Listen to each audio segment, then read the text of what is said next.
என்.எஸ். கிருஷ்ணன் என்னும் எம்ஜிஆரின் ஆசான் என்ற ஒரு சுவாரஸ்யமான தகவலை பத்தி தான் இந்த பதிவுல நாம பார்க்க போறோம். வாங்க பதிவிற்குள் போகலாம். புரட்சி தலைவர் எம்ஜிஆர் அறிமுகமான சதிலீலாவதி என்ற திரைப்படத்தில் கலைவாணர் என்.எஸ். கிருஷ்ணனும் நடித்துள்ளார். தொழில் முறையிலும் வயதிலும் எம்ஜிஆருக்கு மூத்தவர் என்.எஸ். கிருஷ்ணன். ஆரம்ப காலகட்டங்களில் நாடகங்களில் நடித்துக் கொண்டிருந்த போது எம்ஜிஆருக்கு பல வகையிலும் உதவியதோடு திரைப்படங்களில் வாய்ப்பு கிடைக்க சிபாரிசும் செய்துள்ளார். எம்ஜிஆருக்கு வழிகாட்டியாகவும் விளங்கியவர். கலைவாணர் என்.எஸ். கிருஷ்ணனின் உதவும் குணமும் இலகிய நெஞ்சமும் அனைவரும் அறிந்ததுதான். ஒருமுறை என்.எஸ். கிருஷ்ணனை அவரது வீட்டில் ஒரு நிறைமாத கர்ப்பிணி சந்தித்து தனது வறுமையை சொல்லி உதவி கேட்டார். அந்த பெண் மீது இறக்கப்பட்ட என்.எஸ். கிருஷ்ணன் 100 ரூபாயை அந்த நிறைமாத கர்ப்பிணி பெண்ணுக்கு வழங்கினார். அந்த காலத்தில் அது பெரிய தொகை. நன்றி தெரிவித்துவிட்டு சிறிது தூரம் சென்ற அந்த பெண்ணை என்.எஸ். கிருஷ்ணன் திரும்பவும் அழைத்தார். திரும்ப வந்த அந்த பெண்ணிடம் மீண்டும் ஒரு 100 ரூபாயை கொடுத்தார். ஏன் மறுபடியும் பணம் கொடுக்கிறார் என்று அந்த பெண் புரியாமல் பார்த்தார். அப்போது என்.எஸ். கிருஷ்ணன் அவர்கள் சிரித்தபடியே நிதானமாக சொன்னார், முதலில் கொடுத்த 100 ரூபாய் உன்னை பார்த்து நான் இறக்கப்பட்டதற்கு, இப்போது கொடுத்த பணம் உன்னுடைய நடிப்பு திறமைக்காக. தயவு செய்து உன் வயிற்றில் கட்டியிருக்கும் துணியை எடுத்து விடமா என்றாராம் கலைவாணர். தன்னை ஏமாற்றி பணம் வாங்கிய பெண்ணிடம் கூட கோபம் கொள்ளாமல் அந்த பெண்ணின் தவறை தனக்கே உரிய நகைச்சுவையோடு சுட்டிக்காட்டியிருக்கிறார் கலைவாணர் என்.எஸ். கிருஷ்ணன். கலைவாணர் என்.எஸ். கிருஷ்ணனை தனது ஆசான்களுள் ஒருவராக கருதிய எம்ஜிஆருக்கும் ஒரு முறை இதே போன்ற அனுபவம். அதாவது எம்ஜிஆர் முதல்வராக இருந்தபோது ஒரு பெண் கர்ப்பிணியாக இருப்பதாக கூறி உதவி கேட்டு வந்துள்ளார். அப்போது எம்ஜிஆரும் அவர் கேட்ட உதவியை செய்துள்ளார். அந்த உதவியை வாங்கி கொண்ட அந்த பெண் வெளியேறும்போது எம்ஜிஆரின் உதவியாளர்கள் அந்த பெண் நடிப்பதை கண்டுபிடித்து விட்டனர். அதை கண்ட எம்ஜிஆர் அந்த பெண்ணை மன்னித்து அனுப்பிவிட்டார். அவர் சென்ற பிறகு கலைவாணர் என்.எஸ். கிருஷ்ணன் வாழ்வில் நடந்த முன் கூறப்பட்ட சம்பவத்தை உதவியாளர்களிடம் சொல்லி சிரித்துள்ளார் எம்ஜிஆர்.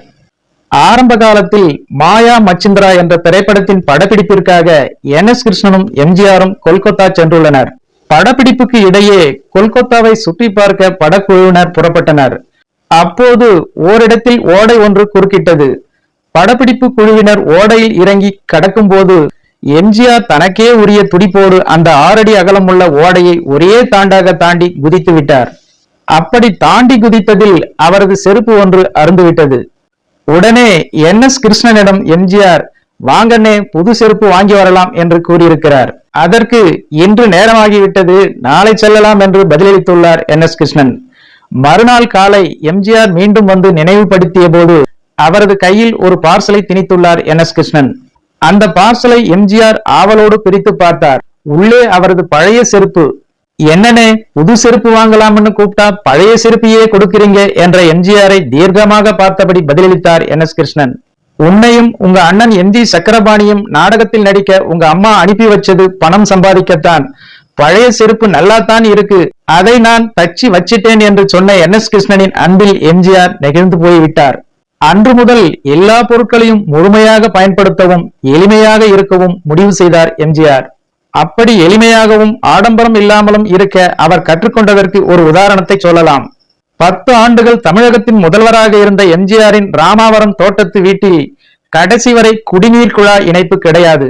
எம்ஜிஆரின் தோட்டத்தில் உள்ள கிணற்று நீர்தான் பயன்படுத்தப்பட்டது.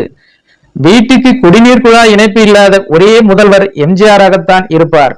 தனக்கு ஆசான் போல இருந்த என்.எஸ். கிருஷ்ணன் கடைசி காலத்தில் வறுமையால் வாடி நோய்வாய்ப்பட்டிருந்த நிலையில் கலைவாணர் என்.எஸ். கிருஷ்ணன் அவர்களுக்கு நிறைய உதவிகளை எம்ஜிஆர் செய்தார். மருத்துவமனையில் அனுமதிக்கப்பட்டிருந்த என்.எஸ். கிருஷ்ணனை எம்ஜிஆர் அடிக்கடி சென்று பார்ப்பார். யாரிடமும் எந்த உதவியும் கேட்க மாட்டார் என்.எஸ். கிருஷ்ணன். அதற்காக எம்ஜிஆர் சும்மா இருந்து விடுவாரா என்ன? எம்ஜிஆரால் எப்போதும் கொடுக்காமல் இருக்க முடியாதே. மருத்துவமனையில் என்.எஸ். கிருஷ்ணன் படுத்துக் கொண்டிருந்த கட்டிலில் தலையணைக்கு அடியில் பணக்கட்டுகளை வைத்துவிட்டு வருவார் எம்ஜிஆர். கலைவாணர் என்.எஸ். கிருஷ்ணன் மறைந்த பின் நாகர்கோயிலில் அவரது வீடு ஏலத்துக்கு வந்தபோது அதை மீட்டு மீண்டும் அவர்கள் குடும்பத்திற்கே ஒப்படைத்தார் எம்ஜிஆர். என்.எஸ். கிருஷ்ணனின் குடும்பத்தையே எம்ஜிஆர் தத்தெடுத்துக் கொண்டார் என்றே சொல்லலாம். பிள்ளைகள் எல்லோரையும் நன்றாக படிக்க வைத்தார். என்.எஸ். கிருஷ்ணனின் மகள் திருமணத்தை தனது சொந்த செலவில் நடத்தி வைத்தார். சக்கரவர்த்தி திருமகள் என்ற திரைப்படத்தில் எம்ஜிஆருடன் என்.எஸ். கிருஷ்ணனும் நடித்தார். ஆரம்பத்தில் இருவருக்கும் போட்டி பாட்டு ஒன்று இருக்கும். அதிலே பல அரிய கருத்துக்கள் கேள்வி பதில் பாணியில் அமைந்திருக்கும். என்.எஸ். கிருஷ்ணனை பார்த்து எம்ஜிஆர் கேட்கும் ஒரு கேள்வி, புகையும் நெருப்பில்லாமல் எரிவது எது? பதில் சொல்ல தெரியாமல் என்.எஸ். கிருஷ்ணன் தவிப்பதை தொடர்ந்து எம்ஜிஆரை பதிலளிப்பார், பசித்து வாடும் மக்கள் வயிறு அது. உடனே சரிதான் சரிதான் என்று ஆமோதிப்பார் என்.எஸ். கிருஷ்ணன். புகையும் நெருப்பும் இல்லாமல் பசியால் எரிந்த ஆயிரக்கணக்கான வயிறுகளை உணவு என்னும் தண்ணீர் ஊற்றி குளிர்வித்தவர் எம்ஜிஆர். நடிகர்களை கூத்தாடிகள் என்று சமூகம் கேலியாக பேசி வந்த காலத்தில் எம்ஜிஆரால் நடிகர்களுக்கு அந்தஸ்தும் கௌரவமும் கிடைத்தது. 1965ஆம் ஆண்டு அந்தமானில் அப்போதைய பிரதமர் லால் பகதூர் சாஸ்திரியால் பணத்தோட்டம் என்ற எம்ஜிஆர் ரசிகர் மன்றம் திறந்து வைக்கப்பட்டது. ஒரு நடிகரின் ரசிகர் மன்றத்தை நாட்டின் பிரதமர் திறந்து வைத்த பெருமை உலகத்திலேயே எம்ஜிஆருக்கு மட்டுமே உண்டு என்பது குறிப்பிடத்தக்கது. ஓகே ஃப்ரெண்ட்ஸ், இந்த ஒரு சுவாரஸ்யமான தகவல் உங்களுக்கு பிடித்திருக்கும் என நம்புகிறேன். நன்றி, வணக்கம்.